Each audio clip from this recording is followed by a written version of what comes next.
உங்கள சில பேருக்கு கடல்ல போறது அப்படிங்கிறது ரொம்பவே ஜாலியான விஷயமா இருக்கலாம். ஆனா சில நேரங்கள்ல சில கடல்கள்லயும் பெருங்கடல்கள்லயும் பயணிக்கிறது அப்படிங்கிறது உயிருக்கே அபாயமான விஷயமா மாறும். அந்த மாதிரி உலகம் முழுக்க இருக்கக்கூடிய அபாயகரமான கடல்கள் மற்றும் பெருங்கடல்களுடைய லிஸ்ட்டை தான் நாம் இந்த வீடியோவில் பார்க்க போகிறோம். இந்த வீடியோவில் நம்ம பார்க்க போகிற கடல்களில் நீங்கள் பயணிச்சிங்கன்னா நீங்கள் உயிரோட திரும்பி வருவீங்களா அப்படிங்கிறது கேள்விக்குறிதான். அந்த மாதிரி இருக்கக்கூடிய கடல்களின் டாப் 5 லிஸ்ட்டை தான் நாம் இந்த வீடியோவில் பார்க்க போகிறோம். நம்பர் 5 ஆஷோ கடல். இன்றைய காலகட்டத்தில் இருக்கிறதுலே அபாயமான ஒரு கடல் பகுதினா அது இந்த ஆஷோ கடல் தான். இந்த ஆஷோ கடலானது ரஷ்யாவுக்கும் உக்ரைனுக்கும் நடுவில் இருக்கு. இதனாலேயே இந்த ஆஷோ கடலை கைப்பற்றும் முயற்சியில் ரஷ்ய இராணுவத்தினர் மற்றும் உக்ரைனியன் இராணுவத்தினர் 2 பேருமே முயற்சி பண்ணிட்டு இருக்காங்க. இந்த ஆஷோ கடலானது இப்போ வரைக்குமே வார் ஜோனில் தான் இருக்கு.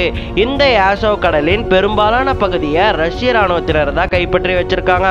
இந்த ஆஷோ கடல்ல மிக முக்கிய பாலமா கிரிமியா அப்படிங்கிற பாலம் தான் இருந்துச்சு. இந்த கிரிமியா பாலமானது 2020க்கு முன்னாடி வரைக்குமே உக்ரைனியர்கள் கட்டுப்பாட்டில் தான் இருந்துச்சு. உக்ரைனியர்கள் தங்களுடைய வணிக போக்குவரத்துக்காக இந்த கிரிமியா பாலத்தை பயன்படுத்திட்டு இருந்தாங்க. ஆனா உக்ரைன் ரஷ்யா போருக்கு பிறகு ரஷ்யாவினர் இந்த கிரிமியா பாலத்தை முழுமையா கைப்பற்றிட்டாங்க. அதனாலேயே ரஷ்யாவிலிருந்து உக்ரைனுக்கு அதிகப்படியான ஆயுதங்களை இந்த பாலத்தின் வழியாக தான் போக்குவரத்து செஞ்சுட்டு இருந்தாங்க ரஷ்யா. இதனால கோபமடைஞ்ச உக்ரைன் அக்டோபர் 8, 2022ஆம் ஆண்டு அந்த கிரிமியா பாலத்தை வெடிகுண்டு வச்சு தகர்த்தாங்க. இந்த வெடிகுண்டு விபத்துல 4க்கும் மேற்பட்ட பயணிகள் இறந்து போனாங்க. இப்படி இறந்து போனதாலேயே இது மிகப்பெரிய பிரச்சனையா மாறுச்சு. அதனாலேயே அங்க வணிக போக்குவரத்தை தடை செய்ய சொல்லி நேட்டோவானது கூறியிருக்கு. இதன் மூலமா அங்க வணிக போக்குவரத்தும் தடை செய்யப்பட்டு இருக்கு. அதனால இப்போ அங்க வணிக போக்குவரத்து நடைபெறதில்லை. அதனாலேயே வெளியாட்கள் யாருமே அந்த ஆஷோ கடலுக்கு போறதே கிடையாது. ஏன்னா போனா உயிரோட திரும்பி வருவோமா அப்படிங்கிறது நிச்சயம் கிடையாது. ஏதோ ஒரு ராணுவத்தினர் அந்த கடலுக்குள்ள நீங்க நுழைஞ்சாலே உங்களை சுட்டுருவாங்க. நம்பர் 4 கருங்கடல். கருங்கடலானது ஐரோப்பிய வணிக போக்குவரத்துக்கு மிக முக்கியமான கடல் பகுதியா செயல்படுது. இந்த கடல் பகுதியானது பல ஆண்டுக்கு முன்பிலிருந்தே ரொம்ப கடினமான போக்குவரத்து கொண்ட கடல் பகுதியாக தான் கருதப்படுது. ஏன்னா இந்த கடல் பகுதிகளில் அதிகமா சுழல்கள் ஏற்படும். அதனால அதிகமா கப்பல்களுக்கு டேமேஜ் ஆகும் அப்படின்னு சொல்லிட்டு கருதப்படுது.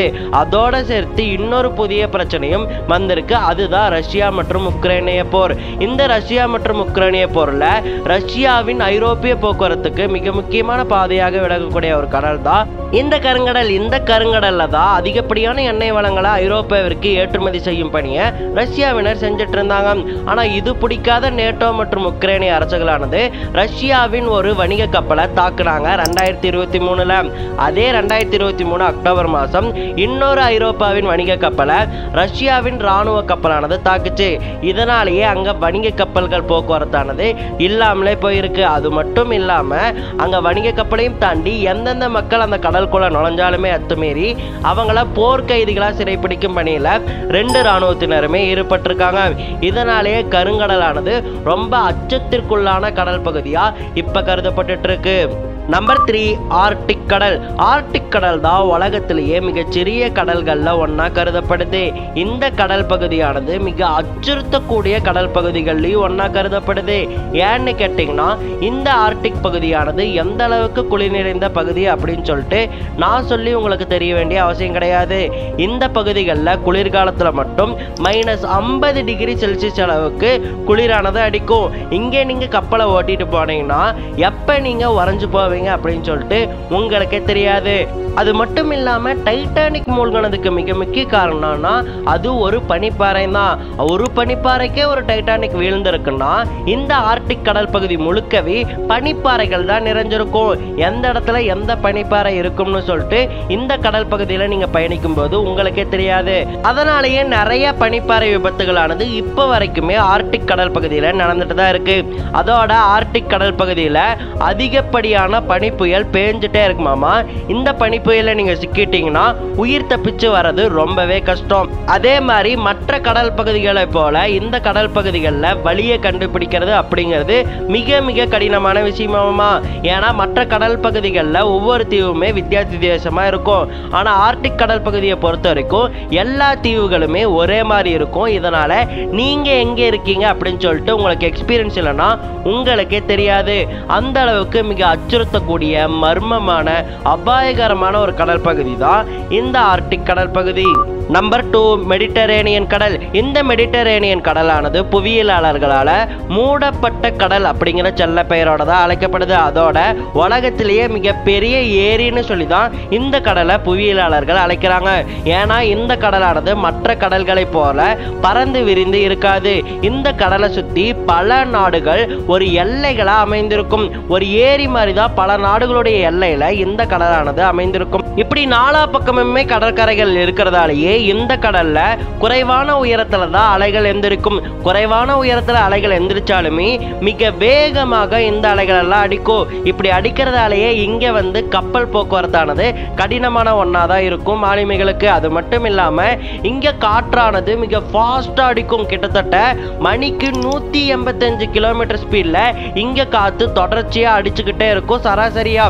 இப்படி அடிச்சுக்கிட்டே இருக்கிறதாலேயே கப்பல்களானது அலைகள்ல அடிச்சுட்டு போறதுக்கான வாய்ப்புகள் நிறையவே இருக்கு. எந்த அளவுக்குன்னு கேட்டீங்கன்னா 2014 இருந்து 2019 ஆண்டு வரைக்குமே இந்த கடல்ல 20,000க்கும் மேற்பட்ட மக்கள் அலைகள்ல மூழ்கி இறந்து போயிருக்காங்க.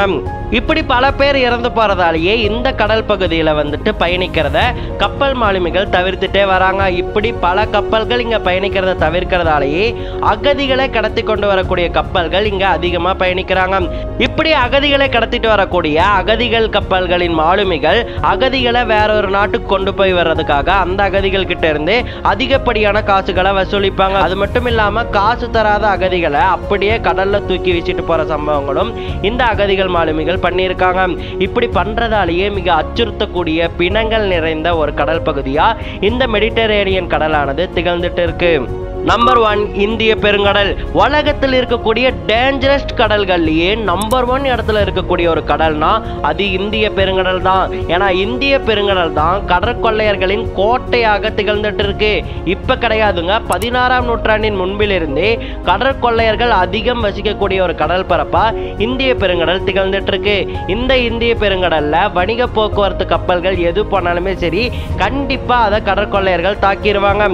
2010 இருந்து 2015 வரைக்கும் மட்டுமே கிட்டத்தட்ட 70க்கும் மேற்பட்ட கடற்கொள்ளையர்கள் தாக்குதலானது இந்திய பெருங்கடல் பகுதியில் நடந்திருக்கு. அது மட்டும் இல்லாம இந்திய பெருங்கடல்ல தான் சூயஸ் கால்வாய் பகுதியான கல்ஃப் ஆஃப் ஏடன் இருக்கு. இந்த கல்ஃப் ஆஃப் ஏடன்ல சோமாலிய கடற்கொள்ளையர்கள் அதிகம் நிறைஞ்சிருக்காங்க. இந்த பகுதியில் ஒரு சிறிய கப்பல் போனாலுமே அதை சோமாலிய கடற்கொள்ளையர்கள் கடத்திட்டு போய் அங்க இருக்கிறவங்க கிட்ட இருந்து காசு பணம் எல்லாத்தையுமே பறிச்சுட்டு விட்டுருவாங்க. அப்படி கடற்கொள்ளையர்களால் நிறைந்த ஒரு கடல் பகுதியா விளங்கக்கூடியது இந்திய பெருங்கடல். அது மட்டும் இல்லாம இந்திய பெருங்கடல்ல தான் அதிகப்படியான சுனாமிகள் உருவாகுமாமா.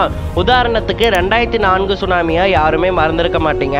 2004 வந்த சுனாமியானது 14 நாடுகளை சேர்ந்த கிட்டத்தட்ட 2,30,000 உயிரை வாங்கியிருக்கு. இப்படி சுனாமிகள் அதிகம் உருவாகக்கூடிய பகுதியாகவும் இந்திய பெருங்கடல் விளங்குது. அதோட இலங்கை ராணுவத்திற்கும் தமிழக மீனவர்களுக்கும் இடையேயான பிரச்சனை உங்க எல்லாருக்குமே தெரியும். அந்த பிரச்சனைக்கு மிக முக்கிய பகுதியாகவும் இந்திய பெருங்கடல் தான் விளங்குது. அது மட்டும் இல்லாம போதைப் பொருள் அதிகம் கடத்தக்கூடிய பகுதியாகவும் இந்திய பெருங்கடல் தான் விளங்குது.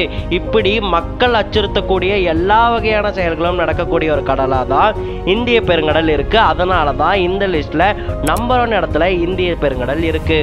அண்ட் கைஸ், அவ்வளோதான் இன்னைக்கு வீடியோ. இந்த கடல் பகுதிகளில் நீங்கள் எந்த கடல் பகுதிக்கு போவீங்க அப்படிங்கிறத மறக்காமல் கமெண்ட்டில் சொல்லிட்டு மறக்காமல் நம்ம சேனலுக்கு சப்ஸ்கிரைப் பண்ணிடுங்க.